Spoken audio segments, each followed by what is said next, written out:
Hey everyone, welcome to Cinema Safari. Today's episode, Now You See Me, Now You Don't. The latest installment in the Now You See Me franchise.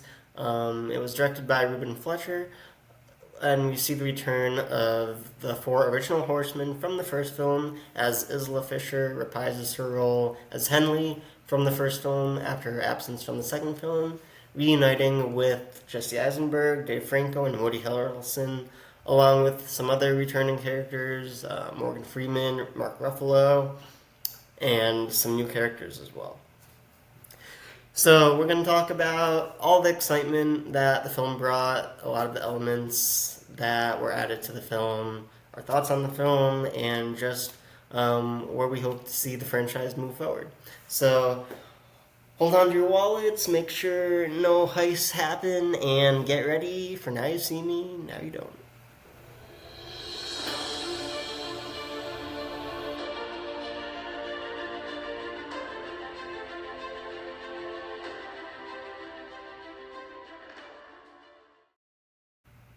Now You See Me, Now You Don't, the third film in the Now You See Me franchise, comes 9 years after the second film, so we waited almost a decade for this film. Finally got it, and I think it did not disappoint. It definitely had a lot of the feel themes that the first two films had, a lot of positives for the film, and I had a fun time with it. So it was directed by Ruben Fleischer, and in the film we got to see the reunion of the four original horsemen since the first film, because Isla Fisher came back for this film, reprising her role from the first film, alongside Dave Franco, Woody Harrelson, Jesse Eisenberg, along with a bunch of new characters as well who eventually become part of the Eye and become new members of the Horsemen. So in the film, we see Jesse Eisenberg return as J. Daniel Atlas, Woody Harrelson as Merritt McKinney, Dave Franco as Jack Wilder, of course Isla Fisher returning for the first time since 2013 as Henley Reeves. New characters, we get Justice Smith as Charlie Vanderberg, Dominic Sessa as Bosco Leroy, Ariana Greenblatt as June Ruclair. They are the three new horsemen who eventually become the horsemen and part of the Eye at the end of the film.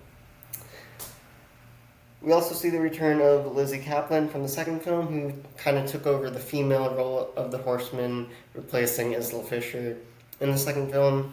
She also has rekindles a romantic relationship with Dave Franco's character towards the end of this film. We also see Rosamund Pike as the film's antagonist. Morgan Freeman returns, reprises his role along with Mark Ruffalo from the first two films. So in this film, Jesse Eisenberg,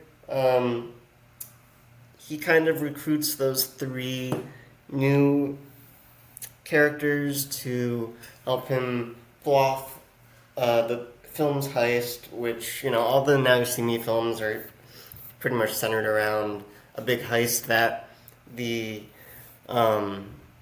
main characters are going to pull off, and there's a bunch of illusions, magic involved with pulling off the heist, so he recruits them. Diamond heist from Rosamund Pike's character, and in the film, this leads to the eventual reunion of the four original horsemen, who, between the second film and now, something happened and they kind of, lost touch, went their separate ways, but now they're reuniting, and all of them are working together to pull off this heist. So there's a lot of fun in the film, a lot of great illusions, effects, different things like that, and I thought it was, a lot of it was very well executed and fun to watch. I had a great time with it, and it's definitely one that I would be happy to sit in the theater and watch again. So Now You See Me, Now You Don't, released on November 14th in the United States. It was released alongside The Running Man and Keeper, and was projected to gross between 20-25 million in its opening weekend. Made 2.1 million in Thursday box office previews, and it went on to go to make 21 million at the domestic box office in its opening weekend.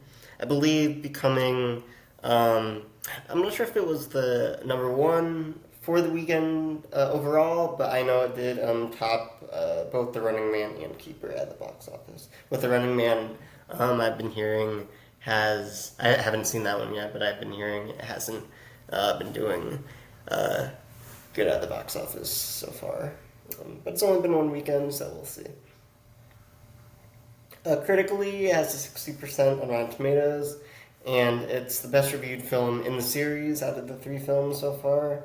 So the main critic consensus from Rotten Tomatoes: getting the gang back together, now you see me, now you don't, repeats a lot of the franchise's familiar tricks, although there's still charm in seeing these characters pull the proverbial rabbit out of the hat. So,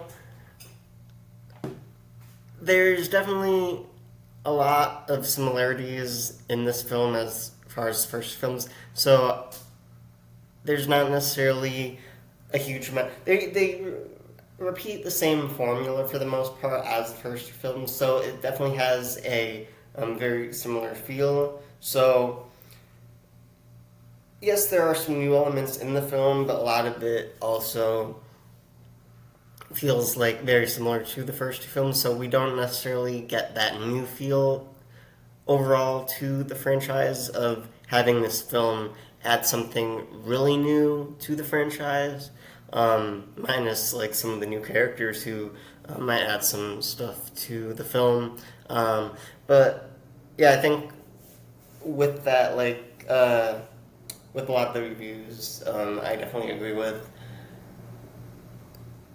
We don't necessarily see like a huge growth of how this film is moving the franchise forward.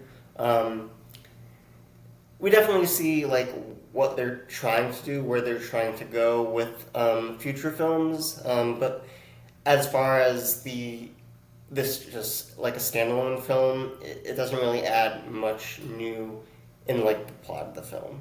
It definitely adds elements in the whole franchise to see where they're trying to go with the franchise, which is good. But as a film, it doesn't necessarily have too many like of those new elements to make the film feel like it's really growing as a film, rather than just another addition to the franchise and moving the franchise forward. The future of the Now You See Me franchise: there is a Now You See Me 4 in active development. Ruben Fletcher is set to return as the director. There's no official release date or window for that film yet, but hopefully we don't have to wait another 9 years for it.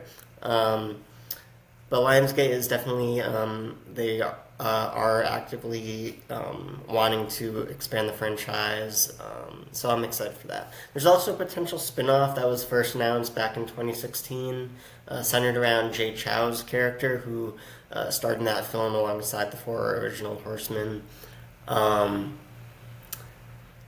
So there's definitely a lot of potential for a film like that, and even other spin-offs. It's that kind of series that I think could have a lot of success with spin-off films in addition to the main films in the series. So Lionsgate and the creatives definitely are interested in actively expanding the franchise, and I'm excited to see their ideas and what they decide to do and go with, and hopefully we get new media sooner rather than later.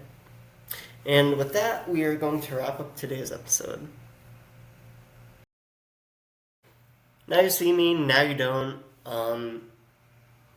Definitely a step forward in the series as opposed to the first 2 films. It definitely had a lot of pros going for it, as well as a couple cons. It definitely it definitely had the feel that we expect from the series, aligning with the first 2 films. As far as like the story goes, it didn't really add anything like super new, fresh to the series to help expand it, but it definitely did have the elements to see like how they want to continue going forward with a fourth film and potentially more than that. So it definitely had the good and the bad with the film, I think. But it's definitely a fun watch. Definitely recommend it for fans of that type of movie, as well as just having fun. It definitely had a lot of fun to it. Definitely a good time in the theater, and something I would definitely watch again in the theater. So I would probably rate it like out of five, probably like a honestly like a 3.5 out of five, which is kind of in the middle, I guess. Maybe a little higher. Mostly because it didn't add anything super new, but at the same time, it was definitely a fun watch. Um, so for me, it was one of my most probably fun films of the year in a sense. But as far as like plot, story, that kind of thing, that's the part where it kind of was a little lower. So I'd love to hear your thoughts on if you saw the film, on the franchise in whole, where it rates for you with the first two films. If you're excited to see future installments in the series, and follow us on social media if you're not already. We're on Instagram, Twitter. Like this episode, subscribe to the channel if you're not already, and thank you for watching. We will see you all next time.